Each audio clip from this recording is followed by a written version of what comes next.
ఈ వీడియోలో మనం ఓటింగ్ ఆర్డర్ గురించి మాట్లాడుకుందాం. ఇంకా ఈ రోజు ఎపిసోడ్లో నిఖిల్కి ఒక రేంజ్లో ఎలివేషన్ వస్తుంది. ఈ రోజు ఎపిసోడ్ 2 టాస్క్లు ఆడాడు, 2 టాస్క్లు తనే గెలిచాడు. ఇంకొచ్చేసి ఓటింగ్ ఆర్డర్లో ఫస్ట్ ఉన్నది నిఖిల్. ఇక్కడి నుంచి కూడా ఓటింగ్ పడుతుంది. పేజెస్ చూసా, ఫాలో అవుతుంటాయి కదా, చాలామంది నిఖిల్కి ఓటు వేయమని చెప్తున్నారు. ఒక 5-6 పేజీలు చూసా, దగ్గర లైకులు కూడా 20,000 30,000 ఉన్నాయి దానికి. ఇక్కడి నుంచి కూడా భారీగా ఓటు పడుతుంది నిఖిల్కి. సెకండ్ వచ్చేసి గౌతమ్ ఉన్నాడు. గౌతమ్ కూడా బాగానే ఓట్లు పడుతున్నాయి. 50% ఓట్లు వీళ్ళిద్దరికే పడుతున్నాయి. 26% నిఖిల్ పడుతుంటే 24% గౌతమ్ పడుతున్నాయి. అంతలా పడుతున్నాయి. చేంజ్ అవుతున్నారు ఫస్ట్ సెకండ్, అలా పడుతున్నాయి.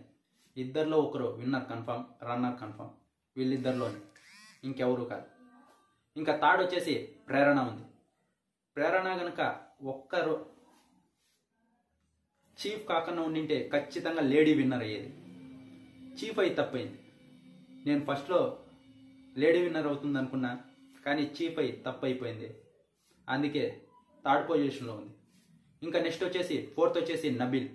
నబీల్ కూడా ఫస్ట్ 5 వారాలు విన్నర్ అని చెప్పారు. ఇప్పుడు చూస్తే ఏమైపోయాడు. ఇప్పుడు ఇంకో బిరుదు కూడా ఇచ్చేశారు నబీల్కి. అలా తయారయ్యాడు. సెల్ఫ్ డబ్బా ఎక్కువైంది, ఓవర్ యాక్టింగ్ ఎక్కువైంది. గమ్ము నుండి నాకు ఖచ్చితంగా టాప్ 2కి వెళ్ళేవాడు. తనే ఎంత మాట్లాడాలో ఓవర్గా అంత మాట్లాడి ఈ పొజిషన్కి వచ్చాడు. 4th ఉన్నాడు. కానీ టాప్ 5లో పక్కా ఉంటాడు. ఎందుకంటే అతనికంటూ ఒకటి క్రియేట్ అయింది. ఖచ్చితంగా టాప్ 5లో ఉంటాడు. ఇంకా 5th వచ్చేసి విష్ణుప్రియ ఉంది. విష్ణుప్రియ కూడా ఫ్యాన్ బేస్ బాగానే ఉంది. ఏమున్నా ఇంకా వేరే నిన్న మొన్న ఎపిసోడ్ బాగా ప్లస్ అయింది. 5th ప్లేస్లో ఉంది. ఇంకా 6th ప్లేస్లో వచ్చేసి అవినాష్ ఉన్నాడు. నిన్నటి ఎపిసోడ్ బాగా ప్లస్ అయింది, బాగా ఓట్లు పడ్డాయి. ఇంకా 7th వచ్చేసి పృథ్వీ ఉన్నాడు. 8th వచ్చేసి టేస్టీ తేజ ఉన్నాడు. ఇద్దరికి సేమ్ లెవెల్లో పడుతున్నాయి. ఎలా పడ్డా ఇద్దరు అవుట్. డబుల్ ఎలిమినేషన్ ఉంటుంది, ఇద్దరు అవుట్ అవుతారు.